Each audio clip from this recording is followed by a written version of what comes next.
Hello guys, आज का chapter है हमारा द लिटिल गर्ल। इस चैप्टर में हमें एक छोटी गर्ल कीजिया के बारे में बताया गया है और बताया गया है कि कैसे कीजिया की फीलिंग अपने फादर के प्रति फेयर से अंडरस्टैंडिंग में चेंज हो जाती हैं और वो कितनी छोटी है। तो आइए फटाफट से स्टार्ट करते हैं इस चैप्टर को।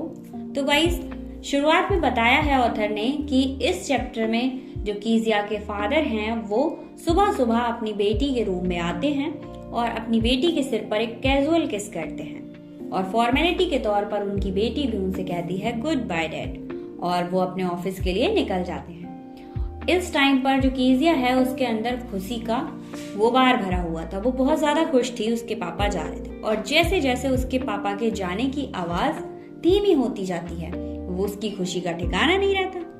बट उसकी ये खुशी तब तक के लिए ही होती थी जब तक उसके फादर ऑफिस में रहते थे, तब तक वो बहुत ज्यादा खुश रहती थी। क्योंकि जैसे ही कीजिया के फादर वापस आते हैं वो कहते हैं मेरी स्लीपर्स कहाँ हैं, मेरी टी अभी तक रेडी नहीं हुई है और मेरा न्यूज़पेपर अभी तक ड्राइंग रूम में क्यों नहीं रखा है तुम लोगों ने। कीजिया की मॉम कीजिया को बुलाते हुए कहती हैं कीजिया इधर आओ, अगर तुम अच्छी बच्ची हो तो अपने फादर के शूज लो और शूज टैग में रख दो। कीजिया अपनी फादर की ओर जाती है तो कीजिया के फादर कहते हैं क्या कीजिया तुम सच में एक अच्छी बच्ची हो। तो कीजिया डर से कहती है हाँ नहीं, क्या मुझे नहीं पता। तो उसके फादर कहते हैं अगर तुम अच्छी बच्ची हो तो जाओ शूज रैक में रख दो जाकर। कीजिया का ये आंसर होता है ना हाँ हूँ, मतलब थोड़ा सा अजीब सा। तो कीजिया के फादर कहते हैं कि अगर तुम ऐसे ही अटकती रहोगी तो तुम्हारी मदर को तुम्हारे लिए डॉक्टर के पास लेकर जाना पड़ेगा। कीजिया के फादर कीजिया को घूर घूर कर देख ही रहे थे कि कीजिया की मॉम आ जाती है कॉफी लेकर ड्राइंग रूम की तरफ और वो कहती है यार तुम कीजिया को इतना घूर क्यों रहे हो। तो उसके फादर कहते हैं कि यार तुम अपनी बेटी को देखो, ये कैसे डर रही है, ये इतनी ज्यादा सैड है कि कहीं ये सुसाइड न कर ले। बट कीजिया का जो ये बिहेव था वो केवल अपने फादर के प्रति ही था। वो अपने फादर से बहुत ज्यादा डरती थी और कीजिया अपने फादर की ये बातें सुनकर बहुत ज्यादा गुस्सा हो जाती है और अपसेट हो जाती है और वो कहती है कि मेरे फादर कभी भी मुझसे अच्छे से बात नहीं करते हैं। कीजिया के फादर कभी भी कीजिया को एक फ्रेंड वाली फीलिंग नहीं दे पाते थे। कीजिया कहती थी और तो और वो कितने ज्यादा बड़े हैं, उनका मुंह कितना बड़ा है, जब वो जम्हाई लेते हैं तो मुंह कितना ज्यादा बड़ा हो जाता है, उनके बाल कितने बड़े हैं, उनकी बॉडी इतनी ज्यादा बड़ी है और ऊपर से वो चश्मा पहन लेते हैं, इसलिए कीजिया को उनसे बहुत ज्यादा डर लगता था।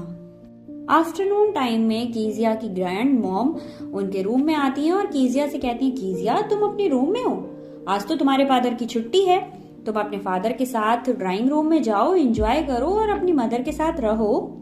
तभी कीजिया अपने रूम से निकलकर ड्राइंग रूम की तरफ चलती है और ड्राइंग रूम में पहुंचती है तो देखती है कि उसके जो फादर थे वो सोफे पर पैर रखकर सो रहे थे। ठीक है, वो आराम से सो रहे थे और तेज तेज खर्राटे ले रहे थे। खर्राटे लेने की वजह से उन्होंने अपना जो हैंकी था वो अपने मुंह में रख रखा था और उनकी जो मदर थी वो स्टोरी रीड कर रही थी। इस बीच देखती हैं कि दोनों लोग बिजी हैं तो वो जाकर स्टूल पर बैठ जाती हैं और कीजिया देखती है कि जो उसकी बेस्ट पिलो है जिसको उसकी मॉम टच भी नहीं करने देती उस पर उसके फादर पैर रखकर सो रहे थे। कीजिया अपनी ग्रैंड मदर के कहे मुताबिक ड्राइंग रूम की तरफ चलना शुरू कर देती है और ड्राइंग रूम में पहुंचती है तो देखती है कि उसके फादर जो हैं वो सोफे पर रेस्ट कर रहे हैं और सो रहे हैं। उसकी मदर स्टोरी पढ़ने में बिजी हैं। उसके फादर ने अपने मुंह में रुमाल ठूस रखा है क्योंकि वो बहुत तेजी से खर्राटे ले रहे। तभी कीजिया देखती है कि उसके फादर ने उसकी बेस्ट पिलो, मतलब जिसको उसकी मदर छूने भी नहीं देती, उस पर पैर रखे हुए हैं। ये चीजें देखकर वो बड़ा अजीब सा फील करती है कि तभी ये सब कुछ वो देख ही रही थी, उसके फादर की आंख खुल जाती है। वो पूछते हैं टाइम क्या हुआ है। तो कीजिया कहती है वो कहते हैं तुम मुझे उल्लू के जैसे देख क्यों रही हो, टाइम क्या हुआ है। तो कहती है वो मुझे नहीं पता। तो उसके फादर कहते हैं तुम इतना अटकती क्यों हो। फिर कीजिया उस रूम से उठती है और अपने रूम में चली जाती है। फिर कुछ टाइम बीत जाता है और कीजिया के रूम में फिर से एक बार उसकी ग्रैंड मदर आती है और बताती हैं कि उसके फादर का बर्थडे आने वाला है। तो वो कीजिया से पूछती है कीजिया तुम अपने फादर को क्या गिफ्ट देने वाली हो। कीजिया कहती है मैंने तो इस बारे में कुछ भी नहीं सोचा है। फिर कीजिया की जो ग्रैंड मदर है वो आइडिया देती हैं और कहती हैं कि मैं तुमको एक सिल्क क्लोथ दे रही हूँ, छोटा सा सिल्क क्लोथ, और तुम इससे कुशन बना लो, तुम्हारे जो फादर हैं वो इसको देखकर एकदम खुश हो जाएंगे। कीजिया खुश थी कि उसके पापा खुश हो जाएंगे। कीजिया बड़ी मुश्किल से 3 साइड से 3-3 बार उस क्लोथ को सिलती है, डबल करके सिलना शुरू करती है। अब चौथी साइड से सिलने से पहले उस कुशन के अंदर कुछ भरना था। अब वो पूरे घर में ढूंढ लेती है, उसे कहीं भी पुराना कपड़ा नहीं मिलता जो कि वो उस कुशन के अंदर भर सके। अब वो फाइनली अपनी मॉम के रूम में पहुंचती है और देखती है टेबल पर बहुत सारे कागज रखे हुए हैं। तो कीजिया सोचती है क्यों ना मैं इन कागजों को फोल्ड करूं और फाड़ूं, इनको कुशन के अंदर भर दूं। और वो ऐसा ही करती है, कुशन के अंदर सारे कागजों को भर देती है और फाइनली 4th साइड से भी उसको स्ट्रेच कर देती है। अब नेक्स्ट सुबह कीजिया के जो फादर थे वो कीजिया की मॉम से कह रहे थे, यार तुमने मेरी स्पीच के पेपर कहाँ रख दिए? तुम्हें पता था ना कि वो इतने ज्यादा इम्पोर्टेंट हैं। बताओ, आज मुझे बॉस के सामने स्पीच देनी है और मैं क्या करूं? यहाँ पर तो पेपर ही एब्सेंट है, पेपर ही नहीं मिल रहे, मैं कहाँ से दूं स्पीच? अब कीजिया की मॉम, कीजिया के घर के सारे नौकर, उसकी ग्रैंड मदर और कीजिया के फादर सब उन पेपर्स को ढूंढने में लगे हुए थे, बट पेपर कहीं मिल ही नहीं रहे थे। कीजिया की मॉम कीजिया के रूम में जाती हैं और कीजिया से पूछती हैं, कीजिया क्या तुमने मेरी कमरे में जो मेज पर पेपर्स रखे थे उनको कहीं देखा?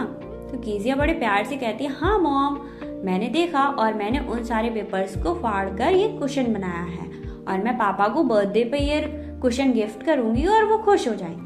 तो उनकी मॉम कहती हैं, हाँ ये बहुत अच्छी बात है, हाँ पापा खुश हो जाएंगे। कहती है चलो अभी चलकर तुम्हारे फादर को ये कुशन गिफ्ट करते हैं, चलो ड्राइंग रूम में चलो। कीजिया ड्राइंग रूम की तरफ चलने लगती है और देखती है कीजिया के सामने उसके फादर उसका वेट कर रहे हैं, हाथ में स्केल लिए हुए। जैसे ही कीजिया नीचे आती है वो कहते हैं, क्या कीजिया तुमने अपनी मॉम के रूम से पेपर लेकर मेरे पेपर खराब किए हैं? तो वो कहती है, हाँ फादर मैंने ऐसा किया है।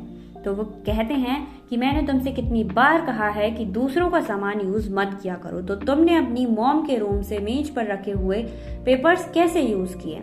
कीजिया अपने फादर को देख ही रही होती है, एक तो वो वैसे ही डरावने लग रहे थे उसको और आज उनके हाथ में स्केल था। कीजिया के फादर आगे की ओर बढ़ रहे थे और फाइनली कीजिया को एक जोर से स्केल मारते हैं उसके हाथ पर। अब कीजिया बताने की कोशिश कर ही रही थी, नहीं मैंने ऐसा नहीं किया। उसका बताने का मतलब ये था कि मैंने आपके लिए गिफ्ट रेडी किया है, बट वो इतना बता पाती इससे पहले ही उसके फादर ने मार दिया और वो बेचारी रो गई और रोते हुए अपने रूम में चली गई। फिर उसकी ग्रैंड मदर उसके रूम में आती हैं तो वो अपनी ग्रैंड मदर से कहती है कि देखो मेरे पापा ने मुझे कितनी तेजी से मारा, आखिर दुनिया में फादर को बनाया ही क्यों है? उन्होंने मुझे इतनी तेजी से मारा कि मेरा हाथ लाल हो गया। कीजिया की ग्रैंड मदर कहती हैं कि जब तुम सुबह उठोगी तो ये सारा दर्द भी चला जाएगा और तुम्हारे फादर भी अच्छे हो जाएंगे। बट जैसे ही कीजिया सुबह उठती है तो वो देखती है उसके सामने अपने फादर की वो पिक्चर अभी भी क्लियर थी जब उन्होंने उसे स्केल से मारा था और उसके हाथ में अभी भी दर्द हो रहा था। वो अपने फादर को कहना चाहती थी कि ये गिफ्ट उसने आपके लिए रेडी किया था, पर वो कह नहीं पाई और वो कहती है कि इस दुनिया में फादर होते ही क्यों हैं, कुछ भी चेंज नहीं हुआ था। एक दिन की बात है कि कीजिया अपने रूम की विंडो से देख रही थी कि उसके पड़ोसी मैकडोनाल्ड अपने बच्चों के साथ खेल रहे थे और उसका जो बेटा था मैकडोनाल्ड का, वो अपने फादर के ऊपर पाइप से पानी डालने की प्रिपरेशन कर रहा था या फिर डालने की तैयारी में था। अब कीजिया सोच रही होती है कि अब ये पिटने वाला है, अब इसने फादर के ऊपर पानी डालेगा तो ये पिटेगा। तभी वो देखती है कि मैकडोनाल्ड का बेटा उनके ऊपर पानी डालता है और वो भीग जाते हैं और मैकडोनाल्ड भी अपने बेटे के ऊपर पानी डाल देते हैं और वो भी भीग जाता है। तो कीजिया सोचती है, यार इसकी जगह पर अगर मैं और मेरे फादर होते तो मेरे फादर तो मुझे बहुत ही मारते। अब कीजिया की मॉम बीमार हो जाती हैं, क्योंकि वो बीमार थी तो उसकी ग्रैंडफादर और जो मदर थी वो दोनों ही हॉस्पिटल चले जाते हैं और वहां पर वो एडमिट हो जाती हैं। तो कीजिया जो थी वो अपनी कुक के साथ पूरे दिन अकेले थी और पूरा दिन उसने अपनी कुक के साथ ही बिताया था। जब शाम हो जाती है तो कीजिया की जो कुक थी वो कीजिया से कहती है अब तुम आराम से सो जाओ और उसे रूम में ले जाकर सुला देती है। कीजिया से कहती हैं कि तुम बिल्कुल भी हल्ला मत करना क्योंकि पापा बराबर वाले रूम में ही सो रहे हैं, ठीक है? तो कीजिया कहती है, दीदी लेकिन मुझे तो बहुत सपने आते हैं। तो कहती है, आज सपना अपना कुछ भी मत देखना, शांति से सो जाना और बिल्कुल भी हल्ला मत करना। बट वो सो जाती है और रात में सपना देखती है कि एक बर्जर उसके पास आ रहा है, मतलब एक कसाई उसके पास आ रहा है और उसके हाथ में रस्सी। अब कीजिया डर जाती है और रात में चीखने लगती है, ग्रैंडमा ग्रैंडमा। तभी उसके फादर कीजिया के रूम में आते हैं और पूछते हैं, कीजिया क्या हुआ? तो कीजिया कहती है, मुझे ग्रैंडमा चाहिए, मुझे ग्रैंडमा चाहिए। उसके फादर फिर पूछते हैं, कीजिया क्या हुआ? तो कीजिया कहती है, कसाई, चाकू, रस्सी। उसके फादर समझ जाते हैं कि इसने कोई सपना देखा है। तो कीजिया के फादर कहते हैं, चलो कीजिया तुम मेरे साथ सो जाओ मेरे रूम में। और कीजिया के फादर उसे गोद में उठाते हैं और हग करते हैं और अपने रूम में ले जाते हैं। अब कीजिया अपने फादर की हार्ट बीट को साफ साफ सुन पा रही थी। तभी कीजिया के फादर उससे पूछते हैं, क्या हुआ, फिर से कोई सपना देखा क्या? तो कीजिया कहती है, नहीं फादर, आपका हार्ट बहुत बड़ा है और मैं उसकी हार्ट बीट साफ साफ सुन पा रही हूँ। मैं आपको बहुत गलत समझती थी, आप तो बहुत अच्छे हो। गाइस, यहीं पर चैप्टर खत्म हो जाता है और कीजिया को रियलाइज हो जाता है कि उसके फादर बुरे नहीं हैं। आई होप आपको चैप्टर समझ आया होगा। मिलते हैं नेक्स्ट चैप्टर की समरी के साथ। Thank you so much.